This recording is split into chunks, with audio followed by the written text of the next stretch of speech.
ಆತ್ಮೀಯರು, ಪೊಲೀಸ್ ಉಪ ವರಿಷ್ಠಾಧಿಕಾರಿಗಳು ಆದಂಥ ಶಾಂತವೀರ್ ಸರ್ ಅವರೇ, ಹಾಗೂ ಈ ತಾನೇ ನಿರ್ಗಮಿಸಿರ್ತಕ್ಕಂಥ ನನ್ನ ಗುರುಗಳಾದಂಥ ಮಡಿವಾಳ ಸರ್ ಅವರೇ, ಸಂಸ್ಥೆಯ ಮುಖ್ಯಸ್ಥರು ಮುಖ್ಯೋಪಾಧ್ಯಾಯರಾದಂಥ ಕಳ್ಳಿಯವರೇ, ವಿಜ್ಞಾನ ವಸ್ತು ಪ್ರದರ್ಶನದ ಸಂಯೋಜಕರಾದಂಥ ಹೆಬ್ಳಿ ಅವರೇ, ಹಾಗೂ ಎಲ್ಲ ಈ ಸಂಸ್ಥೆಯ ಗುರುಗಳೇ, ಗುರುಮಾತೆಯರೇ, ಮುದ್ದು ವಿದ್ಯಾರ್ಥಿನಿಯರೇ, ನನಗೆ ಸಮಯದ ಅರಿವು ಅದ. ನಾನು 39 ವರ್ಷಗಳ ಹಿಂದೆ ನಿಮ್ಮ ಹಾಗೆ ಒಬ್ಬ ವಿದ್ಯಾರ್ಥಿಯಾಗಿ ಅಲ್ಲೇ ಕುಳಿತುಕೊಂಡಿದ್ದೆ.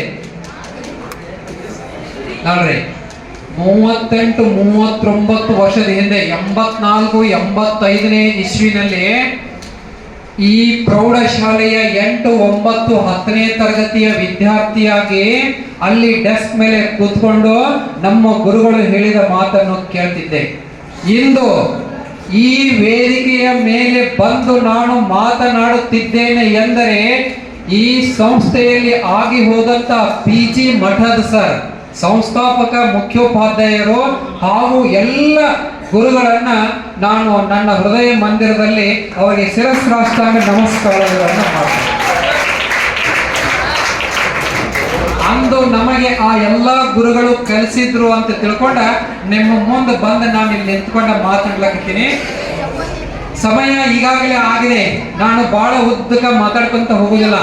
ನಿಮಗೆ ಒಂದೇ ಒಂದು ಕಥೆಯನ್ನು ಹೇಳಿ ನನ್ನ ಮಾತನ್ನ ಮುಗಿಸ್ತೀನಿ. ಯಾಕಂದ್ರೆ ಎಲ್ಲ ಹಿರಿಯರು ಮಾತನಾಡೋರು ಇದ್ದಾರೆ. ಇದು ನಿಮ್ಮ ಸಮಯ ಮತ್ತು ತಾಳ್ಮೆಯನ್ನ ಪರೀಕ್ಷಿಸುವ ಸಮಯ ಅಲ್ಲ. ವೇದಿಕೆ ಮೇಲೆ ಇರ್ತಕ್ಕಂಥ ಇಬ್ಬರು ಅತಿಥಿಗಳು ಸುಮಾರು 3:45ಕ್ಕೆ ಬಂದ್ರು. 1 ತಾಸು 15 ನಿಮಿಷದವರೆಗೆ ನೀವು ಮಾಡಿರ್ತಕ್ಕಂಥ ಎಲ್ಲಾ ಪ್ರದರ್ಶನಗಳನ್ನ ಅತ್ಯಂತ ತಾಳ್ಮೆಯಿಂದ ನಿಮ್ಮ ಮುಂದೆ ಬಂದು ಅವನ್ನೆಲ್ಲ ಕೇಳಿದ್ರು. ಅವರು ಸೈನ್ಸ್ ಅವರಲ್ಲ, ನಾನು ಒಬ್ಬ ವಿಜ್ಞಾನ ಉಪನ್ಯಾಸಕ. ಅವರು ಕಲಾ ವಿಭಾಗದವರಾಗಿದ್ಕೊಂಡ್ರು ಎಷ್ಟು ಆಸಕ್ತಿಯಿಂದ ಪ್ರತಿಯೊಂದು ಮಗುವಿನ ಹತ್ರ ಬಂದು ಪ್ರಶ್ನೆ ಮಾಡಿ ನಿಮಗೆಲ್ಲ ಕೇಳಿ ಖುಷಿಯನ್ನ ಪಡ್ತಿದ್ರು. ಇಂತಹ ಒಂದು ಕಾರ್ಯಕ್ರಮವನ್ನು ಏರ್ಪಡಿಸಬೇಕಾದರೆ ಇಲ್ಲಿ ನಿಮ್ಮ ಹೆಬ್ಳಿ ಸರ್ಗೆ, ಉದಯ್ ನಾಯಕ್ ಸರ್ಗೆ, ತಳ್ಳಿ ಸರ್ಗೆ ಎಲ್ಲ ಎಷ್ಟು ಸುಮಾರು 1 ತಿಂಗಳಿಂದ ಇದರ ಏನೋ ತಯಾರಿ ಇರ್ತದ. ಆ ತಯಾರಿಯನ್ನು ಮಾಡಿ ನಿಮ್ಮನ್ನೆಲ್ಲ ಸಜ್ಜುಗೊಳಿಸಿ ಒಂದು ತಾಲೂಕಾ ಮಟ್ಟ, ಜಿಲ್ಲಾ ಮಟ್ಟದ ವಿಜ್ಞಾನ ವಸ್ತು ಪ್ರದರ್ಶನಕ್ಕೆ ಏನು ಕಮ್ಮಿ ಇಲ್ಲ ಅನ್ನುವಷ್ಟರ ಮಟ್ಟಿಗೆ ಇವತ್ತು ನಿಮ್ಮ ಸಂಸ್ಥೆಯಲ್ಲಿ ಆ ಕಾರ್ಯಕ್ರಮವನ್ನು ಮಾಡಿದೆ. ಬಹಳ ಸಂತೋಷ ಅನಿಸ್ತದ. ಯಾಕಂದ್ರೆ ನಾನು ಇದೇ ಶಾಲೆಯಲ್ಲಿ ಬಾಲಕನಾಗಿದ್ಕೊಂಡು ನಿಮ್ಮ ಹಾಗೆ ನಾವು ಪ್ಯಾಂಟ್ ಹಾಕ್ತಿರ್ಲಿಲ್ಲ, ಹಾಫ್ ಪ್ಯಾಂಟ್ ಹಾಕ್ತಿದೀವಿ, ಕಾಲಲ್ಲಿ ಚಪ್ಪಲಿ ಇರಲಿಲ್ಲ. ನಮ್ಗೋಡ್ ಸರ್ ಇಲ್ಲೇ ಕಲ್ತಾರ ನಮ್ಮ ಸೀನಿಯರ್ ಅವರ. ನಾವೆಲ್ಲ ಚಡ್ಡಿ ಹಾಕೊಂಡು ಒಂದು ಹಾಫ್ ಶರ್ಟ್ ಹಾಕೊಂಡು ಏನೋ ಕಾಲಲ್ಲಿ ಚಪ್ಪಲಿಲ್ಲ, ಬರಿಗಾಲಿನಲ್ಲೇ ಎಲ್ಲೋ ಮದರಕಂಡಿಯಿಂದ ಒಂದು ಸೈಕಲ್ ಮೇಲೆ ಬಂದು ಇಲ್ಲೆಲ್ಲ ಶಾಲೆಯನ್ನ ಕಲ್ತು ಹೋದಿವಿ. ಇವತ್ತ ಬಾಲಕರ ಸರ್ಕಾರಿ ಪದವಿ ಪೂರ್ವ ಕಾಲೇಜ್, ನೀವೆಲ್ಲ PB ಕಾಲೇಜ್ ಅಂತ ಹೇಳಿ ಕೇಳಿಲ್ಲ ನಮ್ಮ ಕಾಲೇಜ್ ಹೆಸರ. ಆ PB ಕಾಲೇಜ್ನಲ್ಲಿ ಇವತ್ತು ಜೀವಶಾಸ್ತ್ರ ಉಪನ್ಯಾಸಕನಾಗಿ ನಾನು ಸೇವೆ ಮಾಡಬೇಕಾದ್ರೆ ಪ್ರತಿ ಕ್ಷಣಕ್ಕೂ ನಾನಿಲ್ಲಿ ದಾರಿ ಒಳಗೆ ಹೋಗ್ತಿರ್ಬೇಕಾದ್ರೆ ಈ ಸಂಸ್ಥೆ ಕಡೆಗೆ ಕೈ ಮುಗಿದು ಒಂದ್ಸಾರಿ ನಮಸ್ಕಾರ ಮಾಡಿ ಹೋಗ್ತೇನೆ. ಕಾರಣ ಏನು ಅಂತಂದ್ರೆ, ನಾವು ಎಷ್ಟೇ ದೊಡ್ಡವರಾದರೂ ನಮಗ ವಿದ್ಯೆ ಕಲಿಸಿದಂತ ಶಿಕ್ಷಣ ಸಂಸ್ಥೆ, ವಿದ್ಯೆ ಕೊಟ್ಟಂತ ಗುರುಗಳು, ನಮಗೆ ಜನ್ಮ ನೀಡಿದ ತಂದೆ ತಾಯಿಗಳು, ಇವರನ್ನ ಯಾವತ್ತಿಗೂ ನಾವು ಗೌರವಿಸಬೇಕು. ಇದು ಬಹಳ ಮುಖ್ಯ. ನೋಡ್ರಿ, ನಿಮ್ಗೊಂದು ಕತೆ ಹೇಳ್ತಿದ್ದಲ್ಲ, ಸಮಯ ಆಗಿದೆ, ನಾನು ಬಹಳ ಹೊತ್ತು ಮಾತಾಡೋದಿಲ್ಲ. ಒಂದೇ ಒಂದು ಕಥೆಯನ್ನ ಹೇಳಿ ನನ್ನ ಮಾತನ್ನು ಮುಗಿಸ್ತೀನಿ. 7ನೇ ವರ್ಷದಲ್ಲಿ ಅತ್ಯಂತ ದೊಡ್ಡ ವಿದ್ಯಾರ್ಥಿ, ಸರಿಯಾಗಿ ಲಕ್ಷ್ಯ ಕೊಟ್ಟು ಕೇಳಬೇಕು, ಅಂದ್ರೆ 2ನೇ ತರಗತಿ ಇದ್ದವ. 7ನೇ ತರಗತಿಯಲ್ಲಿ ಅತ್ಯಂತ ದೊಡ್ಡ ವಿದ್ಯಾರ್ಥಿ, 21ನೇ ವಯಸ್ಸಿನಲ್ಲಿ ಇಡೀ ಜಗತ್ ಪ್ರಸಿದ್ಧ ವಿಜ್ಞಾನಿ. ಆ ವಿಜ್ಞಾನಿ ಯಾರು ಗೊತ್ತೇ? ಆ ವಿಜ್ಞಾನಿ ಇಡೀ ಜಗತ್ತಿಗೆ ಬಲ್ಬ್ ಅನ್ನು ಬೆಳಗಿಸಿದ ಥಾಮಸ್ ಅಲ್ವಾ ಎಡಿಸನ್. ಎಡಿಸನ್ ಅನ್ನೋ ಒಂದು ಸಣ್ಣ ಜೀವನದ ಕಥೆಯನ್ನು ಹೇಳಿ ನನ್ನ ಮಾತು ಮುಗಿಸ್ತೀನಿ. ನೋಡಿ ಮಕ್ಕಳೇ, ಎಡಿಸನ್ 7 ವರ್ಷದ ಬಾಲಕ ಇದ್ದಾಗ ಅನೇಕ ರೋಗಗಳಿಂದ ಬಳಲ್ತಾ ಇದ್ದ. ಶಾಲೆಗೆ ಬಂದಾಗ ಅವ್ರಿಗೆ ಒಬ್ರು ಟೀಚರ್ ಮೇಡಮ್ ಕಲಿಸ್ತಾ ಇದ್ರಂತ ಪಾಠನ. ವಿಜ್ಞಾನ ಮೇಡಮ್ ಅವ್ರಿಗೆ ಬರೇ ಪ್ರಶ್ನೆಗಳನ್ನ ಕೇಳ್ತಿದ್ರು. ಎಂತ ಪ್ರಶ್ನೆಗಳಂತೇಳಿ ಅವನ ಜೀವನ ಚರಿತ್ರೆಯಲ್ಲಿ ಹೇಳ್ತಾನೆ. ಟೀಚರ್, ಮೊಟ್ಟೆ ಒಳಗಡೆ ಕೋಳಿ ಮರಿ ಹೇಗೆ ಹೋಯಿತು? ಅವನ ಪ್ರಶ್ನೆ ನೋಡ್ರಿ, ಅದು ಮೊಟ್ಟೆ ಒಳಗೆ ಹೊರಗೆ ಬರ್ತದಿಲ್ಲ. ಅವನ ಪ್ರಶ್ನೆ ಏನಾಗಿತ್ತಂದ್ರ, ಮೊಟ್ಟೆ ಒಳಗಡೆ ಕೋಳಿ ಮರಿ ಹೇಗೆ ಹೋಯಿತು? ಆ ಟೀಚರ್ ವಿಚಾರ ಮಾಡ್ತಾ ಇದ್ರು. ಟೀಚರ್, ಮನೆಯಲ್ಲಿ ಒಲೆ ಮೇಲೆ ಹಾಲನ್ನ ಇಟ್ಟಿರ್ತೀವಿ, ನೀರನ್ನ ಇಟ್ಟಿರ್ತೀವಿ, ಕಾಯಿಸ್ತಾ ಇರ್ತೀವಿ. ಹಾಲು ಮಾತ್ರ ಕಾದ ನಂತರ ಏನಾಗ್ತದ, ಉಕ್ಕು ಬಂದು ಕೆಳಗಡೆ ಬೀಳ್ತದ, ನೀರು ಉಕ್ಕು ಬರುವುದಿಲ್ಲ. ಏಕೆ?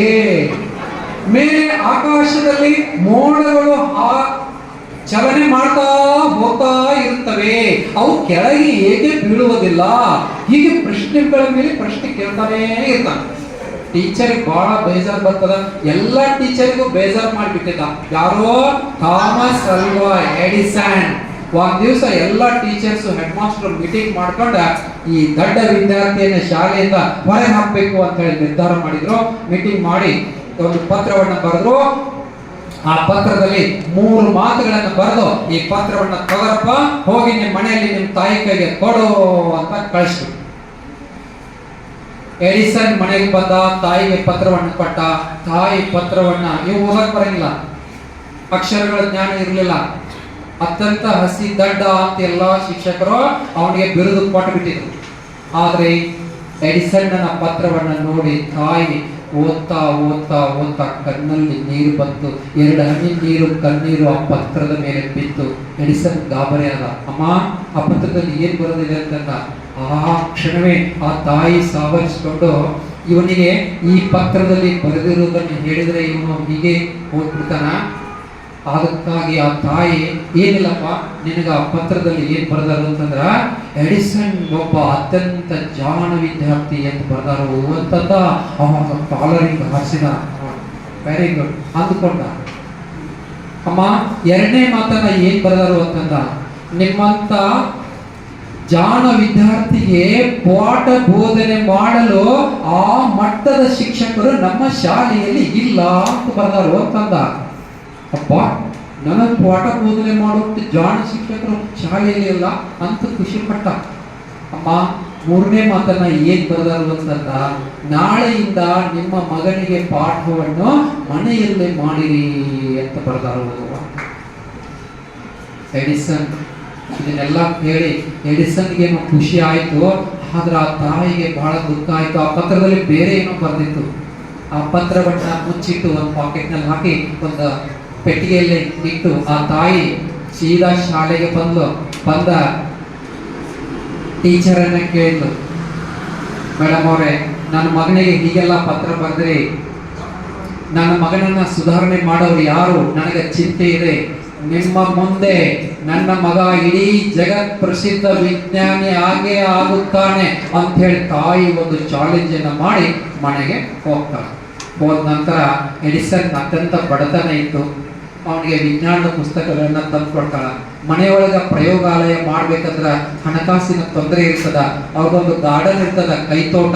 ಅಲ್ಲಿ ಬೆಳೆದಂತ ಬೆಳೆಯನ್ನ ರೈಲ್ನಲ್ಲಿ ಮಾರ್ಕೊಂಡು ಬಂದು ಎಡಿಸನ್ ಹಣವನ್ನ ಹೊಂದಿಸಿಕೊಂಡು ಒಂದು ಪುಟ್ಟ ಪ್ರಯೋಗಾಲಯವನ್ನ ಮಾಡ್ಕೋತಾನೆ. ಹಾಗೆ ಬೆಳೆದು 15 ವರ್ಷ, 16 ವರ್ಷ, 17 ವರ್ಷ, 20 ವರ್ಷ ಆಗ್ತದ. 20 ವರ್ಷ ಆದ ನಂತರ ಅವನ ತಾಯಿ ಕಾಯಿಲೆಯಿಂದ ತೀರಿ ಹೋಗ್ತಾಳ. 21ನೇ ವಯಸ್ಸಿಗೆ ಥಾಮಸ್ ಅಲ್ವಾ ಎಡಿಸನ್ ಇಡೀ ಜಗತ್ತಿಗೆ ತೋರಿಸ್ತಕ್ಕಂಥ ವಿದ್ಯುತ್ ಬಲ್ಬ್ ಅನ್ನ ಕಂಡುಹಿಡಿತಾನೆ. ಕಂಡು ಹಿಡಿದಾಗ ಅವನ ಕಣ್ಣಲ್ಲಿ ನೀರು ಬರ್ತದ. ಈ ವಿದ್ಯುತ್ ಬಲ್ಬ್ ಅನ್ನ ನನ್ನ ತಾಯಿ ಎಷ್ಟು ಬಾರಿ ಪ್ರಯತ್ನ ಮಾಡಿದ್ದು ಅಂತಂದ್ರ ಅವನ ಜೀವನ ಚರಿತ್ರೆಯಲ್ಲಿ ಹೇಳ್ತಾನೆ. 103 ಬಾರಿ ಪ್ರಯೋಗ ಮಾಡಿದ. 1ನೇ ಬಾರಿ ಮಾಡಿದ, ಅಯಶಸ್ವಿ ಆದ. 2ನೇ ಬಾರಿ ಫೇಲ್ ಆಯ್ತು, 3ನೇ ಬಾರಿ ಫೇಲ್ ಆಯ್ತು, ಬಿಡ್ಲಿಲ್ಲ. ಸತತ ಪ್ರಯತ್ನ ಮಾಡ್ತಾ ಮಾಡ್ತಾ ಮಾಡ್ತಾ ಕೊನೆಗೆ ಒಂದು ದಿವಸ ವಿದ್ಯುತ್ ಬಲ್ಬನ್ನ ಕಂಡುಹಿಡಿತಾನ. ಅವಾಗ ತಾಯಿ ಮೃತ ಆಗ್ತಾಳ. ಆಕೆ ಶವ ಸಂಸ್ಕಾರ ಮಾಡಿ ಕೊನೆಗೆ ಒಂದ್ಸಾರಿ ಏನ್ ಮಾಡ್ತಾನ, ಆ ಪೆಟ್ಟಿಗೆಯನ್ನ ತೆಗಿತಾನ. ತಾಯಿ ತೀರಿದ ನಂತರ ಆ ಪೆಟ್ಟಿಗೆಯಲ್ಲಿ ಪತ್ರ ಇರ್ತದ. ಆ ಪತ್ರವನ್ನ ತಗೊಂಡು ನೋಡ್ತಾನ. ಇವನ ಕಣ್ಣಲ್ಲಿ ನೀರು ಬರ್ತದ. ಯಾರ ಕಣ್ಣಲ್ಲಿ? ಥಾಮಸ್ ಅಲ್ವಾ ಎಡಿಸನ್ ಕೈಯಲ್ಲಿ. ಆ ಪತ್ರದಲ್ಲಿ ಏನ್ ಬರೆದಿರ್ತದ ಅಂದ್ರ ಒಂದೇ ಮಾತು, ನಿಮ್ಮ ಮಗ ಅತ್ಯಂತ ದಡ್ಡ ವಿದ್ಯಾರ್ಥಿ, ಬುದ್ಧಿಮಾಂದ್ಯ ಇದ್ದಾನೆ ಅಂತ ಬರೆದಿರ್ತದ. ಆದ್ರೆ ಆ ತಾಯಿ ಏನು ಓದಿರ್ತಾಳ, ನಿಮ್ಮ ಮಗ ಅತ್ಯಂತ ಜಾಣ ವಿದ್ಯಾರ್ಥಿ ಅಂತ ಓದಿ. ಎರಡನೇ ಮಾತನ್ನ ಏನ್ ಬರೆದಿತ್ತು ನೋಡ್ರಿ, ನಿಮ್ಮ ಮಗನಿಗೆ ನಮ್ಮ ಶಾಲೆಯಲ್ಲಿ ಕಲಿಸಲಿಕ್ಕೆ ಯಾವ ಶಿಕ್ಷಕರು ಒಪ್ಪುತ್ತಿಲ್ಲ, ಯಾರು ಇಷ್ಟಪಡುತ್ತಿಲ್ಲ ಅಂತ ಬರೆದಿರ್ತದ. ಆಕೆ ಏನ್ ಬರೆದಿರ್ತಾಳ, ನಿಮ್ಮ ಮಗನ ಜಾಣ್ಮೆಗೆ ತಕ್ಕಂತೆ ನಮ್ಮ ಶಾಲೆಯಲ್ಲಿ ಬೋಧನೆ ಮಾಡಲು ಯಾರು ಶಿಕ್ಷಕರು ಇಲ್ಲ ಅಂತ ಓದಿರ್ತಾಳ. ಮೂರನೇ ಮಾತು, ನಾಳೆಯಿಂದ ನಿಮ್ಮ ಮಗನನ್ನು ಶಾಲೆಗೆ ಕಳುಹಿಸಬೇಡಿ ಅಂತ ಬರೆದಿರ್ತಾರ. ಅಕ್ಕಿ ಏನು ಓದಿರ್ತಾಳ ತಾಯಿ, ನಾಳೆಯಿಂದ ನಿಮ್ಮ ಮಗನಿಗೆ ಮನೆಯಲ್ಲೇ ಪಾಠವನ್ನ ಮಾಡಿ ಅಂತ ಮಾಡಿ ಓದಿರ್ತಾಳ. ಅವಾಗ ಆ ತಾಯಿ ಅದು ಒಂದೇ ಅಲ್ಲ, ವಿದ್ಯುತ್ ಬಲ್ಬ್ ಒಂದೇ ಅಲ್ಲ, ಕೆಲಿಡಿಯಾಸ್ಕೋಪ್ ಕಂಡಿಡ್ತಾನೆ. ಇವತ್ತು ಫಿಲ್ಮ್ ಇಂಡಸ್ಟ್ರಿ ಒಳಗ ಏನಾರು ಕಲರ್ಫುಲ್ ಚಿತ್ರೀಕರಣ ಬರ್ತಿದ್ರ ಕೆಲಿಡಿಯಾಸ್ಕೋಪ್ ದಿಂದ ಬರ್ತದ. ಗ್ರಾಮೋಫೋನ್ ಕಂಡುಹಿಡಿತಾನ. ಹೀಗೆ ಸುಮಾರು 105 ಸಂಶೋಧನೆಗಳನ್ನ ಮಾಡಿದ ಕೀರ್ತಿ ಎಡಿಸನ್ ಸಲ್ತದ. ಅದ್ರ ಜೊತೆಗೆ 110 ಪೇಟೆಂಟ್ಗಳನ್ನ ತಗೋತಾನ. ಪೇಟೆಂಟ್ಗಳಂದ್ರ ಸಂಶೋಧನೆಯಿಂದ ಹಕ್ಕು ಸ್ವಾಮ್ಯಗಳನ್ನ ಪಡೆಯುವುದು ಅಂತ.